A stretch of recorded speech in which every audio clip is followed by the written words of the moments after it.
Welcome back, ladies and gentlemen, to another exciting episode of the Breaking Bitcoin Market Update. Today is, of course, Wednesday, January 17th, 2024, Valley Year of our Lord. Hopefully everybody is doing fantastic. We've got a bit of a down day in the markets. Again, we're going to be talking a lot today about the Bitcoin ETF decision post, what we are expecting upcoming for the next 2 to 3 weeks. Today, I'm going to lay out my trading thesis around how best to play the market volatility. Not really the market volatility, but now we're really going to be talking about the directional plays that we're going to be taking, the times that we're going to be taking these trades, and overall how I see things shaping up for the next month so that we can be in the best possible position to invest successfully, to trade successfully in the cryptocurrency markets as we break into 2024. So again, we've got a lot to cover today. We're going to be going through our presentation first off, then we'll get into charting, technical analysis, looking at trades for the day, and then we'll answer any questions that you guys might have. So as we follow along, first off, thank you guys so much for being with us. Thank yourself for showing up today and caring about the markets and improving yourself as a trader. That's what we're here to do, improve ourselves a little bit every single day with what we do. Sound off in the chat. And of course, if you want to support what we do, like and subscribe or give us a follow if you happen to be watching on Twitch or DLive. All right, let's break right into today's presentation. I think you guys are really going to like this one. Okay. All right, starting off with today's presentation. Let me make sure that YouTube's working properly. One quick second, everybody. And yes, okay, we are live on YouTube. Things are going well. Shout out to everybody watching. Now we'll get back to OBS to make sure. Okay, so here is today's market update and report. This is the Breaking Bitcoin Market Report brought to you by Cracking Cryptocurrency. And let's get right into this.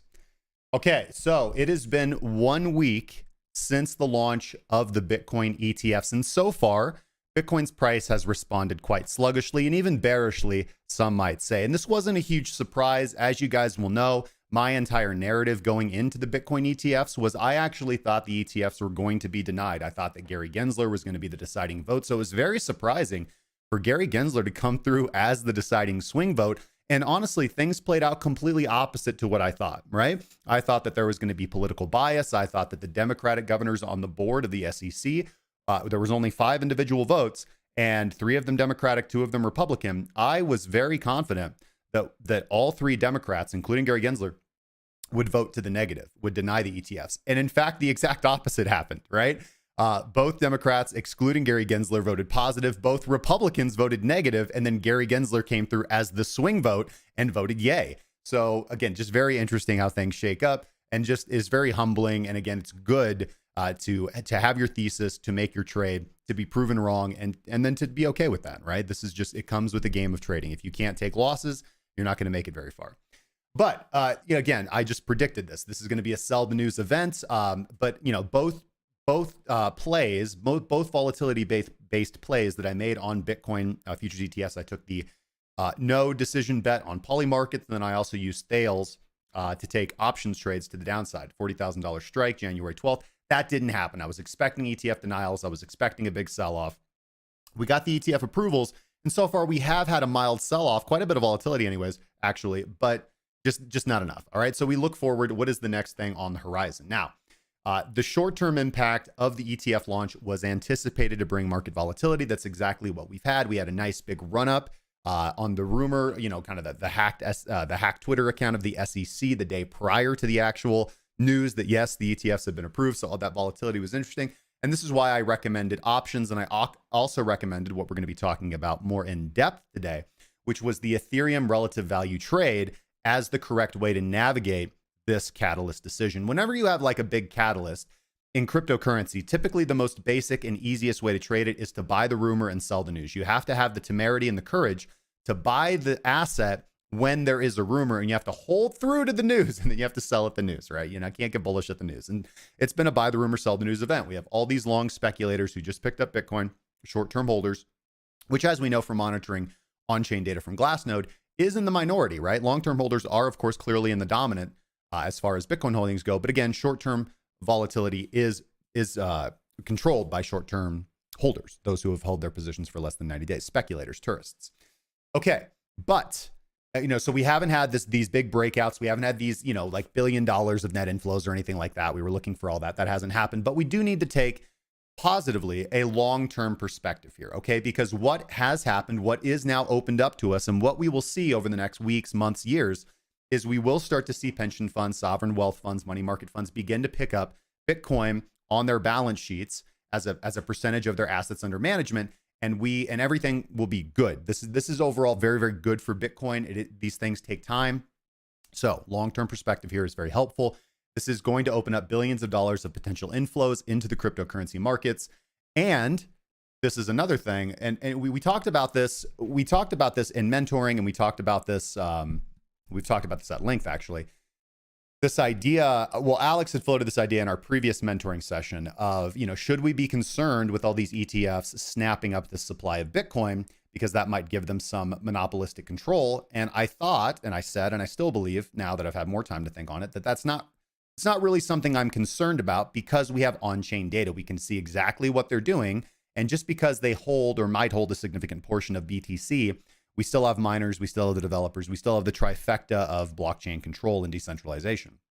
So just because they're guapping up supply of Bitcoin, and then like how much of this supply are they going to guap up, right? Remember, as I said, when all of these ETF listers were, kind of going back and forth, BlackRock was going back and forth with the SEC.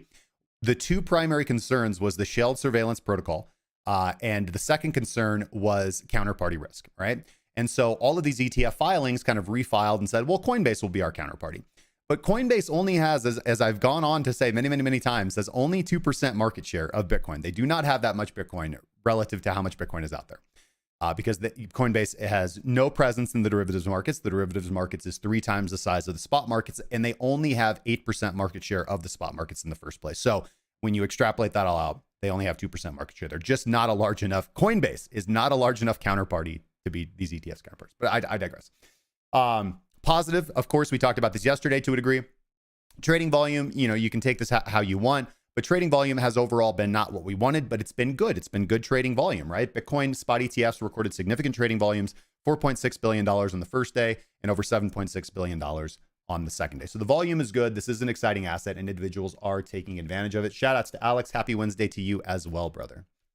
Okay. Institutional inflows. All right. So Bitwise and Fidelity, of course, 11 ETFs were approved. So there are now 11 ETF tickers on the market. The Bitwise and Fidelity led in day one inflows for their spot Bitcoin ETFs. All right. So those are the two most popular that we've seen so far. While BlackRock and Grayscale saw mixed net flows. Grayscale saw a lot of outflows, and I talked about this a lot. I mean, Grayscale has been overcharging GBDC customers for years by charging a 2 to 2.5% annual management fee. And on top of that, having a product that trades at a 50% discount to its net asset value. Like, come on, man. GBDC holders have been struggling, but, God bless them because, those who went out and actually bought, a more legal product. Let's see here. And we've kind of seen this scramble from these ETF issuers to provide the most attractive investment vehicle to their clients. And the way that they've mostly done this is by competitively reducing their fees, their management fees. Again, it's kind of all over the board, but we saw Bitwises and Fidelities, which have some of the lower management fees, I do believe, at 0.5 to 1%. So it makes sense why those are kind of leading the pack with GBDCs and Grayscales. Now their ETF still quite high. Now, this is why I said I'm not overly concerned with these ETF issuers snapping up a large supply of BTC. It's not even a large supply of BTC. BlackRock's Bitcoin holdings. So BlackRock's iShares Bitcoin Trust ETF now holds a little shy, might be a little bit more now, but a little shy of 11,500 Bitcoins. That's about $500,000 worth of Bitcoin. And what's cool about this is that is Bitcoin that has now been removed, essentially, from active circulating supply. It's not been removed from circulating supply. It's still in circulating supply, but it is now being held in cold storage and trust. So this is Bitcoin that is much less likely to reach the market. And this is a very positive thing about what ETFs do. Not only are they a common investment vehicle that many people can participate in and pay low fees and get exposure to the markets that they want through this basket of assets, but ETFs take active circulating supply essentially out of circulation because this is money that is not that is much less likely to be sold, to be market sold, to hit the secondary markets and cause price declines. So as more and more individuals and more funds build up longer term positions, long positions in BTC, that will reduce market volatility and create upwards price pressure, because it has the effect of actively reducing effective supply, right? That there is less sellable Bitcoin that's available in the market. So I think what we will see is even though Bitcoin has performed, extremely positively, always up only, essentially, if you zoom out, it's just an up only asset. The effect of this ETF has the ability to complement that, right? So what have we seen from the SPY? The SPY is pretty much just like Bitcoin, up only if you zoom out long enough. This has the potential to help complement that. I don't think necessarily accelerate that, but complement that for sure. We can begin to see Bitcoin, I think, reduce its volatility over time, and again, continue to be that kind of up only index asset. Okay. So as traders and investors, what are the next catalysts on the horizon, and how can we best position ourselves for them? Well, the next catalyst coming up, I would say the biggest catalyst, and it's not even really a catalyst in the sense that something will happen on this date and time. This is just a fundamental catalyst, kind of a macro situation that is just going to be underlining everything we do this year, and that is going to be the Bitcoin halving. All right. We have talked ad nauseum about the Bitcoin halving, both, technically, how could this play out, to what do we expect from this? And overall, I mean, this is just the most significant thing that we could see coming up. We expect 2024 to be a year of great returns for cryptocurrency, with Bitcoin reaching a new all-time high by December 2024. All right. So the halving is expected to come in around April or May. Block size is a little bit variable, but again, that's what we're looking at, and that's when we will have it. And this has always kicked off the bull market. All right. And again, going back to my personal thesis, I expect that we see some downwards pain leading into the ETF, whether or not the scenario that I'm about to outline plays out exactly as I've outlined it. But again, a little bit of negative price pressure moving into the Bitcoin halving. And then once the Bitcoin halving occurs, it's pretty much up only. This is how it's played out in all previous cycles of Bitcoin halvings. Again, it's also an election year, so we have that also very positive catalyst, or not catalyst, so to say, but again, factor underlining everything we do this year. Now, a little bit more as far as catalysts go, we have another very similar catalyst like we just had with the Bitcoin ETF. We have the Ethereum ETF coming up, all right? So BlackRock's Larry Fink, CEO of BlackRock, expressed his belief in the, quote, value of Ethereum ETFs and the future of tokenization. And he suggested Ethereum could experience a price surge ahead of this event. Now, the Ethereum ETF decisions are expected to come in May. The Ethereum ETF decisions are expected to come in May, and so far the market is pricing in a 70% plus approval rating for the chance for the SEC to approve the Ethereum ETF. So again, what do we have? What was the right way to play the Bitcoin ETF narrative? It was to buy the rumor and sell the news. You have the opportunity right now to buy the rumor in advance of the Ethereum ETF potential decisions coming out in summer of this year. So how do you want to play that? Are you going to play it or are you not? All right. Overall, other things that we are expecting this year from 2024. I think one of the most important things is I expect that we will be seeing some USDT or stablecoin regulation and legislation being proposed, or even potentially voted on and enacted this year. All right. The stablecoin market is absolutely massive. Its effect in the cryptocurrency, prices and overall market structure cannot be understated. And, it's pretty much completely unregulated for the most part. So we've got some increased, scrutiny from South Korea and the UN on stablecoins. And so I do expect to see us moving ideally in a positive direction as far as that goes, but in a direction one way or the other. I also expect that this year to generally be marked by interest rate cuts.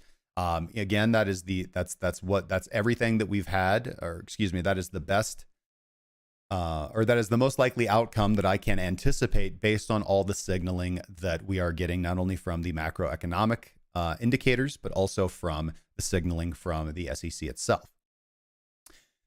For now, because attention has now shifted away from Bitcoin and into the next potential catalyst, which, as I've laid out, is likely to be the Ethereum ETF, there's a lot of excitement right now around the Ethereum ecosystem and other layer 1 and layer 2 ecosystems, and it is certainly feeling like airdrop season yet again. It's very much in my timeline. I'm getting a lot of good guides, and I just know that a lot of critical calendar events are coming up where these airdrops can be quite massive. Now, I made about $30,000 last year from airdrops, and I didn't even really try hard, all right? I didn't try hard to farm these things. You know, I did the bare minimum, swapped around, just held tokens, provided LPs to some things. It was a very minimal thing. I think I probably might have put in certainly less than an hour of work per week on farming airdrops, and earned a marginal salary from doing so. So again, I highly recommend that you guys take advantage of this opportunity to accumulate tokens in up and coming projects to get yourself rewarded and to make some money. There's I've got some good airdrop guides on our website. Hop in our Discord. There's lots of people who are actively hunting airdrops. A lot of good guides. Twitter's a great informational resource for this. All right. So now we've got probably the most important thing coming up. And this is what I think we're going to see from the market over the next month or so, and what I think are going to be the best value assets to look for and identify.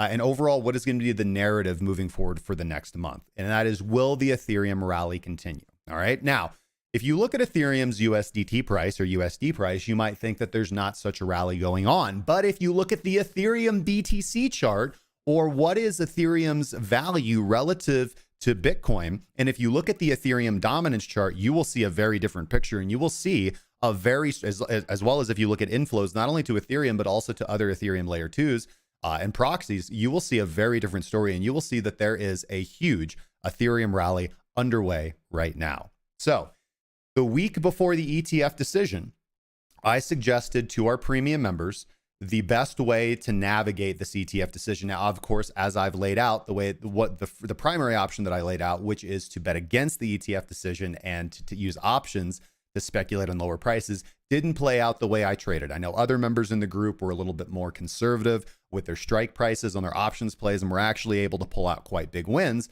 but not so much for me. But the secondary option that I laid out, and that I know for sure several members in the group did take, is the relative value trade of longing Ethereum versus Bitcoin, or shorting Bitcoin and longing Ethereum, or just longing Ethereum naked. All right. So I'm very happy for the people that decided to take that advice, to look for that. I did that as well in my portfolio. And I also, as I pointed out in the premium members mentoring session, I took this opportunity to take the trade that I only have taken a few times throughout the years, and that is when the Ethereum Bitcoin ratio gets low enough to swap a huge portion of my Bitcoin into Ethereum, and that's where I'm sitting right now. My portfolio is overwhelmingly Ethereum based right now, and I think that is going to play out extremely well for me. It already has, because looking at this chart, this is the Ethereum Bitcoin rally that's already occurred, and I swapped in well before that. I told everyone to swap in well before that. So I think that Bitcoin technically is looking to retest its next support level at $38,000 within the next 2 to 3 weeks. So I think we are going to continue to experience a little bit more pain as far as USDT prices go. And I think that this correction could last until about February 8th. This is right before the Super Bowl. I think that Bitcoin ETFs, or overall cryptocurrency companies, just like they have in previous years, are going to utilize the Super Bowl as an advertising and marketing platform. And therefore, I think that we can see some positive price surges. Now, if we were pumping up into the Super Bowl, I would feel differently about this, but I think the opposite is going to happen. I think we're going to sell off down into the Super Bowl catalyst. And then I think that we will experience a rise in price, some quite volatility. So I think, and this is the way that I'm going to be trading this, I am going to be using options and futures to position myself to the long side. I'm going to buy calls, and then I'm also just going to go naked long on Bitcoin on February 8th and 9th. So again, we're kind of talking about Bitcoin here. You can do the same thing with Ethereum, but again, Ethereum is already printing money as far as a relative value trade to Bitcoin. Okay. So I'm going to use options and futures to position long on February 8th or 9th in anticipation of the Super Bowl catalyst. Okay. Why? What are some reasons why this could happen? Turn up my volume. Okay. Like my speaking volume.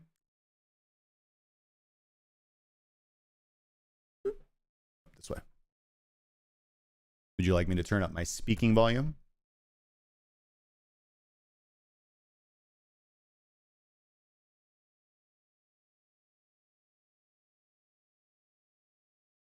All right. I'm just going to talk more directly into the microphone, and hopefully this is good. All right. So other reasons why the Ethereum rally will continue. Okay. So as I've mentioned, GBDC holders are swapping out of their GBDC holdings, right? And potentially they are nominally investing in other products like the Bitwise or the Fidelity ETFs. But again, some are just going to be taking this opportunity to sell out of their positions or speculative positions. So this is going to, I believe, continue to push or accelerate or continue to push Bitcoin's price down. And while all that is happening, the market has right now, and I think will continue to, turn their attention away from Bitcoin, because that's already done. That's happened. The catalyst is out of the way. Ethereum's next. We're going to focus on Ethereum. And as a proxy, of course, altcoins. All right. So if you guys have been paying any attention, if you guys have been trading recently, you guys might have noticed that there's a little bit of an altcoin season going on. And I think that is going to continue for at least another 2 to 3 weeks as we move closer to the Super Bowl and attention can kind of shift back into Bitcoin for a little bit and we get that pop. Ethereum ETF decisions, as I said earlier, are due out in May. The market is currently pricing in a 70% plus chance of approval from the SEC that these Ethereum ETFs will come out. There is another catalyst on the horizon, and this is, this is literally, hold on a second. This is today. So today, the Coinbase versus SEC hearing, we could have quite a nice bullish catalyst if we get some good decisions out of that hearing. So Coinbase versus the SEC, this is going to potentially lay the groundwork judicially for softer, if we have a good decision, then this is going to lay the groundwork for softer altcoin regulation moving forward, because that's what all this is about, staking and altcoins and everything. This is what Coinbase is in quote unquote trouble for.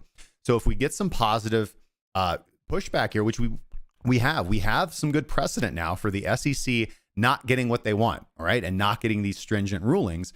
So I'm very, very hopeful for Coinbase to get a good decision, to have some good outcomes from this from this hearing with the SEC, and that we can get a precedent set for a little bit of softer regulation for altcoins, which I think can be a long-term fundamental catalyst, but also a short-term bullish catalyst as well. All right.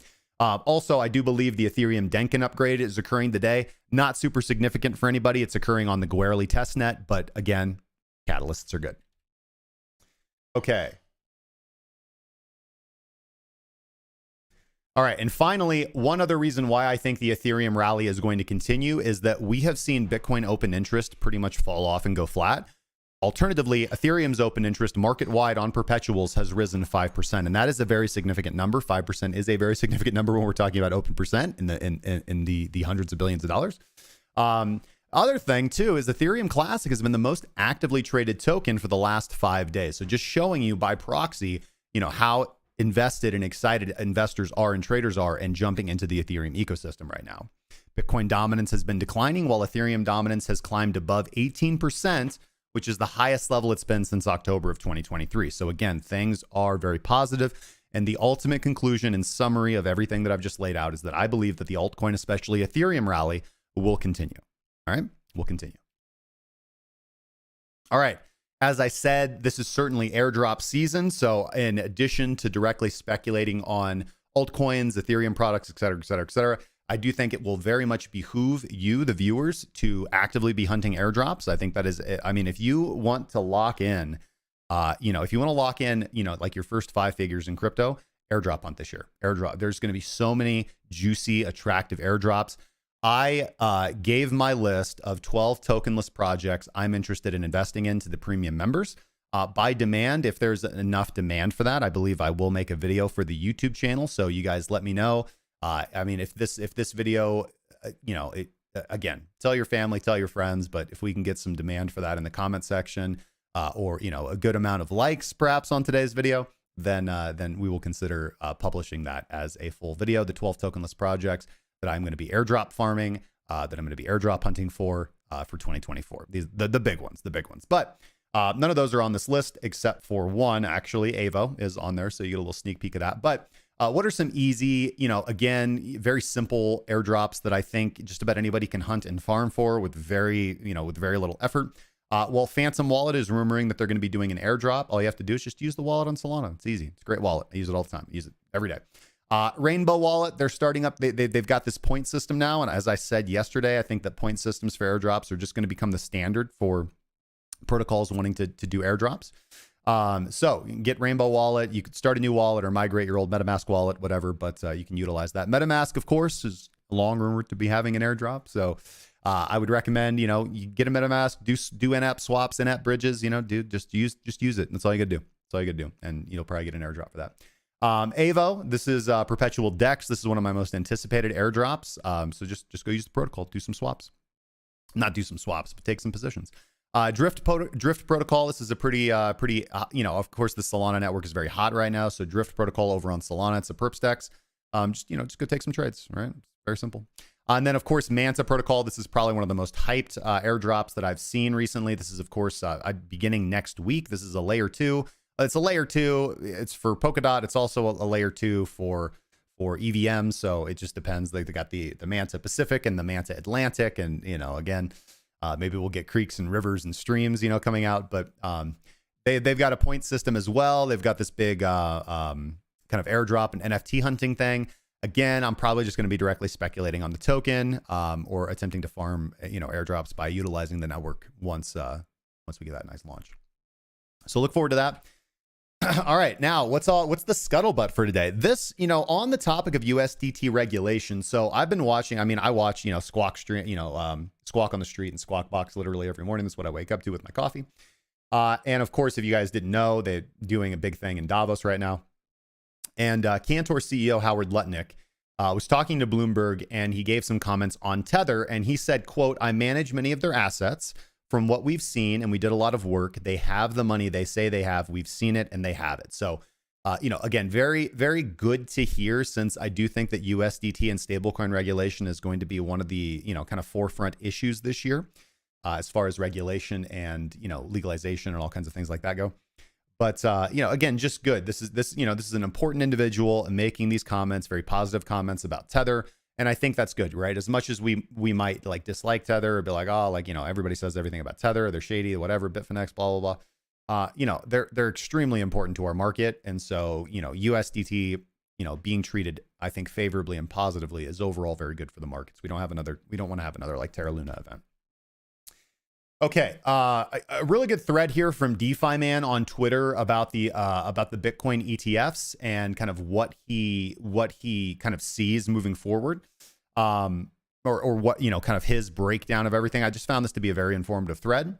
But he starts off by saying that the United States session will become even more relevant moving forward, and Coinbase will have a bigger share of the pie in the spot markets. All right, what he means by that is that if you're a Bitcoin trader, if you're a cryptocurrency day trader, you will likely have noticed, of course, if you're American, that the times that you want to sit in front of the computer and trade, so again, the US session, the New York session, which is the US session is extremely important for, of course, US stocks and Forex to a degree.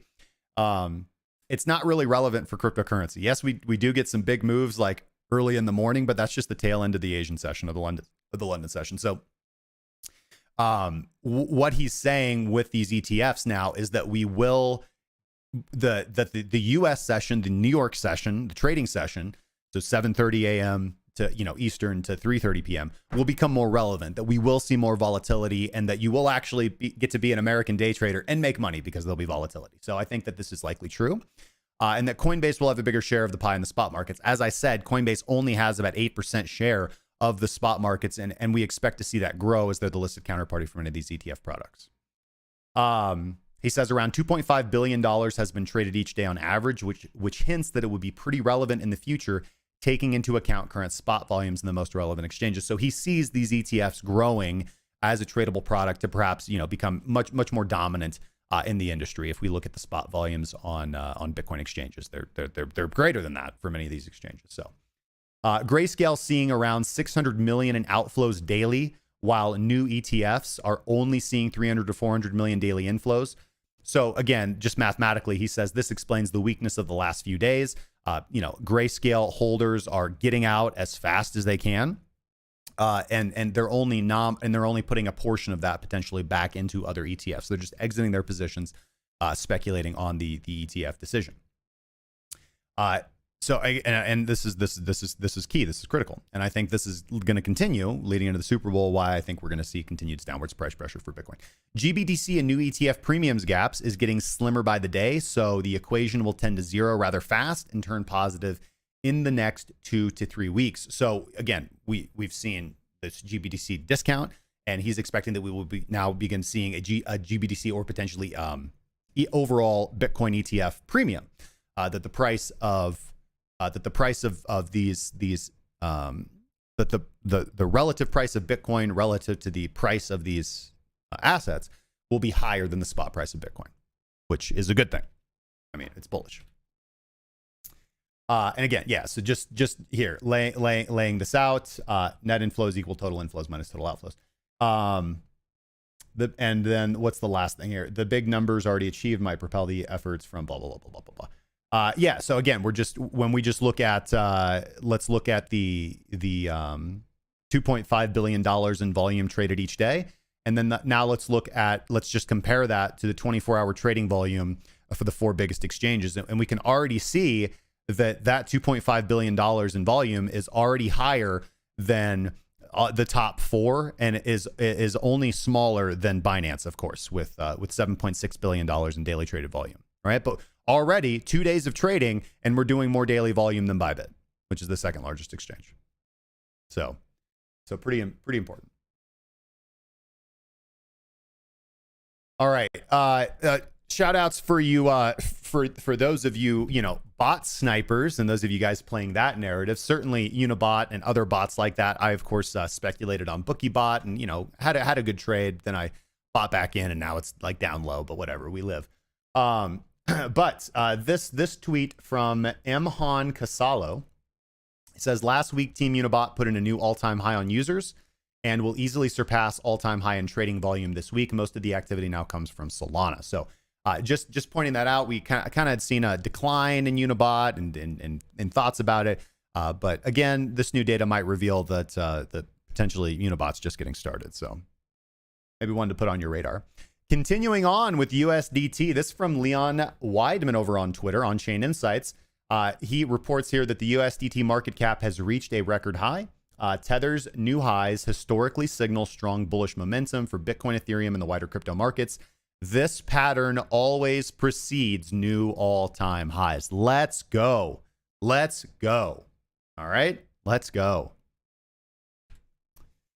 And then, yeah, I think the final thing, yeah, so this is our final kind of scuttlebutt, what's going on. This comes from Zero Totem over on the Twitter. I do recommend this guide. I went through it earlier this morning, and I'm actually going to be doing what he recommends for farming the ZK Sync airdrop. I already published a guide on how to potentially farm for the ZK Sync airdrop, but this is, it's a much better one, all right? So this is 5 protocols he's parked liquidity into to bolster, I think is what he meant to say, my ZK Sync airdrop, as well as farm the protocol's token. So an opportunity to not only farm for the ZK Sync airdrop, which is one of the more anticipated airdrops this upcoming year. It's not upcoming anymore. We're in the year of this year.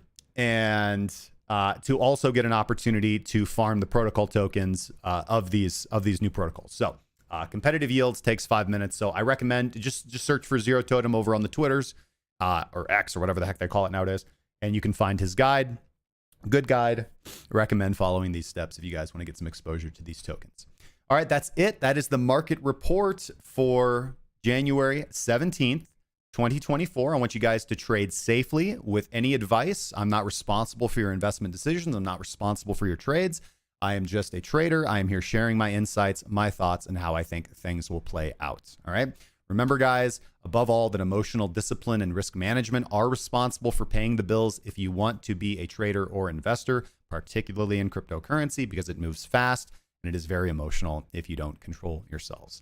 You guys can find more information on what we do as a team, as a company. If you guys would like to join up into the premium group, you can find all that information, links in the description, crackingcryptocurrency.com. The show's not over. We're still, of course, going to go through the markets and do our technical analysis, but that is the end of the market report.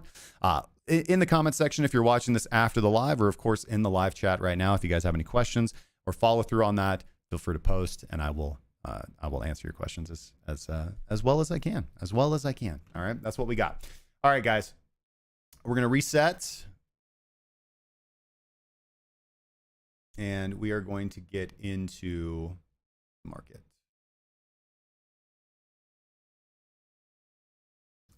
So just give me a second here, guys.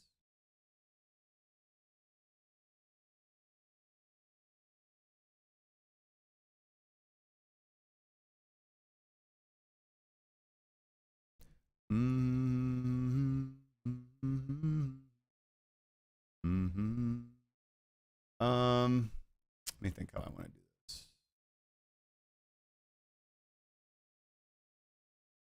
This will be fine. Yeah, this will be fine. All right, turn into the chat here real quick. Shout outs to the chat. Shout outs to the chat.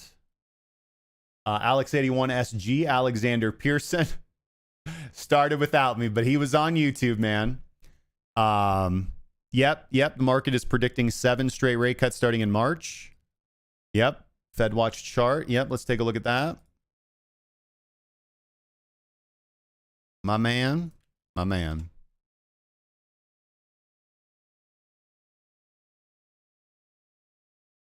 Next FOMC meeting is in 14 days.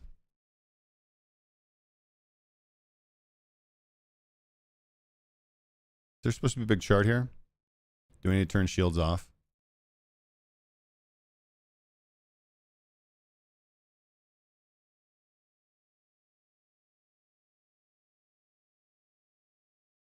All right, now we've accepted cookies.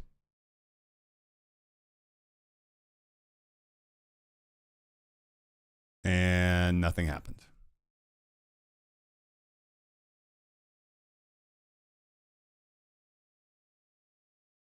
All right. I'm sorry that my computer just doesn't work. Doesn't like the CME group. On to the next one. Okay. Yeah, again, I'm sorry if my volume's low. Just let me know, guys, if I need to turn it up. I had turned my gain down on my microphone so that because this is not a podcast microphone, this is more of a presenting microphone. So the way I have the way I had the microphone set up, like lots of background noise picked up, and since I live with other people, just volume down a little bit. But yeah, let me know, guys. Let me know if the volume's okay. ETH1, thank you for joining us this morning, man. Highly appreciate you. And of course, the main man, Alex, he says, I'm stuck with my GBTC because I don't want to pay short-term capital gains. Ah, yes. The evil demon, short-term capital gains. Won't be able to take advantage of that up to $100,000 that we can claim in long-term capital gains tax for selling cryptocurrency. What's going on? What's up with that? Okay. On the weekly, as we are wont to do here with BTC, let's go ahead and get our PTP basics on. All right. Not much has changed. Of course, we have not yet had a decisive move. We are still moving in sideways consolidation following a big flush out of liquidity here. Of course, this was the kind of the volatility around the ETF decision. I am actually expecting that we are going to move downwards from here, experiencing more pain. I do think that we're going to slide down on here and retest support at our weekly 21 exponential moving average, approximately $37,000, $38,000. That would be our first kind of initial target. If we do get some nice catalysts from the Super Bowl, we'll move down here into kind of the beginning of February. And then when the Super Bowl happens, I do expect that we could get a pop. It might be a pop just back up here before a rejection down, or we might actually get some upside convexivity because we've had enough time for potentially a first big buyer or sovereign wealth fund to step into the ETF and make a huge buy, which could propel us further and further. And then we kind of kick off the bull market a little bit earlier. But anyways, but certainly in the short term, a movement down to our first kind of important level of support here at about $38,000. Unless we get some kind of catalyst to push price out or some announcement or something. But so far, we've just seen kind of lackluster price performance. And I think that is likely to continue as, the over leveraged speculators just look to unwind their positions. And that's going to give us some downwards price pressure. Yeah, it is. It's an ugly weekly candle. Yes, this is it. I mean, this it's bearish. This looks like distribution, and of course we can get a Utah. All kinds of things can happen here, man. But overall, I think we slide down. So again, options are a good way to take that. A lot of different ways to do that on the daily time frame. Again, a little bit more negative. Of course, we were trading above all major moving averages, but we have now broken down below the daily 21 exponential moving average. And we ran smack dab into the daily 55 exponential moving average. So those are the two moving averages that I love on top of the 200 SMA. Now, on Monday, I said that you should buy here. Okay. And we had 2 days of upside. All right. So you had this opportunity to play this little bounce if you're aggressive. Again, we bounced off of the 55 exponential moving average, rejected from the 21. So not only are we now trading beneath our first moving average and having a lackluster bounce off of the second, but we're also back into the trading channel that we created after that kind of first big initial breakout above the 200 SMA on the daily. So this is a little concerning. We've certainly lost our upwards momentum. We're just kind of now back in this sluggish, whipsawy BS, if you will. Again, if we don't really get any Super Bowl catalyst, I think we could trade as low as 35, potentially even lower. But in the short term, again, and until we're trading back above this 21 daily EMA, so 43,641, I really wouldn't be long biased on Bitcoin right now. And then intraday, coming down to the hourly, as we can see here on the hourly, trading below all major moving averages, everything curling down. We just had this kind of fake rally up to the hourly 200 SMA rejection, and now trading back below. Of course, we do have support here, so we continue to get some bounces. We could even get this little UTAD before a decline down. But overall, this is beginning to look relatively bearish and looking like we kind of want to descend back down to the channel. Now, intraday, I will say that I am playing a bounce here. All right, so I do have a long position on Bitcoin. I also picked up a long position intraday on Ethereum right before the start of the show on Ethereum and Ethereum Classic. You guys can see that in my copy trade account. If you guys want to come over to Fairdesk and copy trade me, it's the first link in the description. But again, just very nice. Again, we can go over these, but Ethereum Classic, just nice pump. And I'm just buying the pullback. Again, we've got some nice sideways consolidation, just buying the 200 SMA hourly pullback. Simple. Again, I believe the Ethereum rally will continue. Almost the exact same setup here with Ethereum. Again, nice rally up into the ETF decision, sell off, and now consolidation at the 200 SMA. And I'm more comfortable taking those positions on Ethereum because I feel there's fundamentally a reason to be long on Ethereum versus Bitcoin right now. Whereas with Bitcoin, I'm just mostly concerned with playing the downside. So, but I do think there's a good chance we get a bounce here. So I picked up the not a resolute bounce, not like higher prices, but just like from here to here, right? Cool, I'll make money off that, and then another rejection. So that's kind of how I'm currently playing them. Alex says I get PTSD thinking about the last time we had a Super Bowl catalyst. Well, let's go back in time. 2023. We want to go to the daily. We'll go back in time faster. So February-ish. What? Here we go.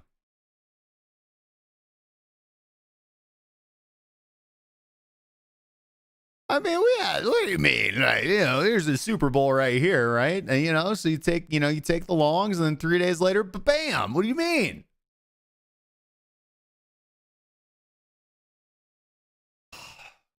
No Tom Brady. Hopefully it's going to be Jordan Love pumping our bags this year. Let's go, boys. Let's go Pack. Crush the Cowboys. It's embarrassing how Cowboys fans leaving during the halftime. What's up?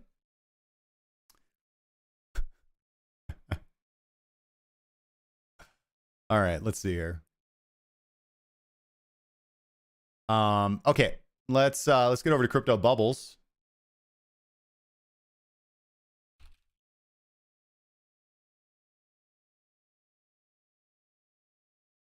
Okay, on the daily, I mean, overall, a bit of a pullback day. We do, of course, have RNDR, Render, and Say continuing to pump. We talked about those yesterday. Of course, Alex wouldn't stop throwing the Render chart at us. So if you guys didn't take that, you guys really don't have any excuse.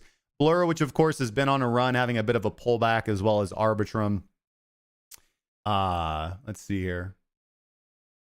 Yeah, big gainers for the day are just going to be Tau, RNDR, and SEI. Ethereum Didex a little bit, ASTR, Link, those are looking pretty decent. Willy Woo Coin.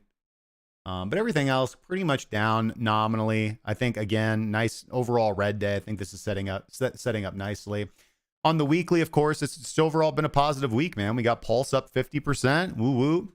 Ethereum name service, Sui, of course, crushing it, doing very well. Even the FTT token up 25% this week. So, I mean, it's easy to get lost through the trees, you know, down day, and down days are generally the best time to pick up positions. So, overall strong week investing into, buy on a pullback. Jordan Stotts, what's going on with you, my friend? Alex81SG says, I mean the infamous 2022 crypto bull with all the FTX ads and stuff. Yeah, man. Wasn't that awesome, dude? I remember sitting there during the Super Bowl last year with my family. And then, you know, we're all watching the Super Bowl. And then like the FTX ads and all the crypto ads came on, and like they all just look over at me, and I'm like, yep, that's right. Tell me I chose the wrong industry. What's up? Okay. Good times, man. Good stuff. Good stuff. All right, guys. I don't have much more, you know. I don't want to do, I don't really have the time to do a much longer stream today. I just wanted to present the market report to you guys, go over the current market and what I'm doing. We looked at the top gainers, top losers. So, I mean, I guess that's it. Jordan Stotts, I am a Packers fan. I'm a Packers fan. So I was very happy to see Jordan Love crush the Cowboys. Make the Cowboys leave during halftime out of their own stadium. Do you know the Green Bay Packers have more playoff wins in the Cowboys stadium than the Cowboys do? Oh, well, bam.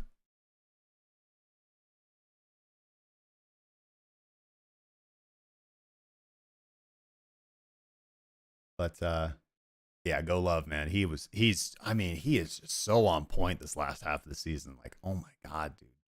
That Cowboys game, he was surgical with it. Man. All right, guys, enough about that. That's all I got for you guys today. I want to thank you guys so much for joining me for another morning edition of the Breaking Bitcoin Market Update.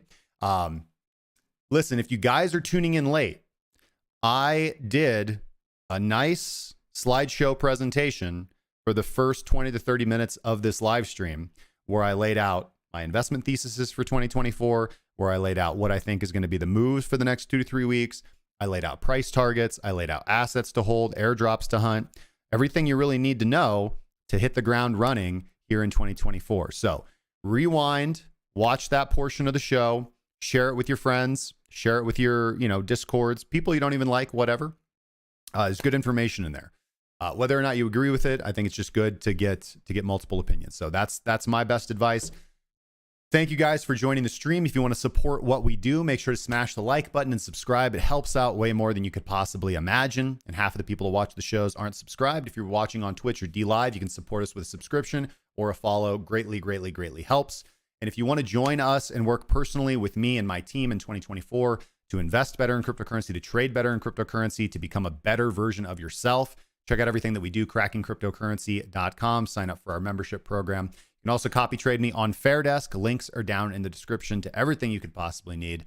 And I will see you guys tomorrow morning. Cheers now.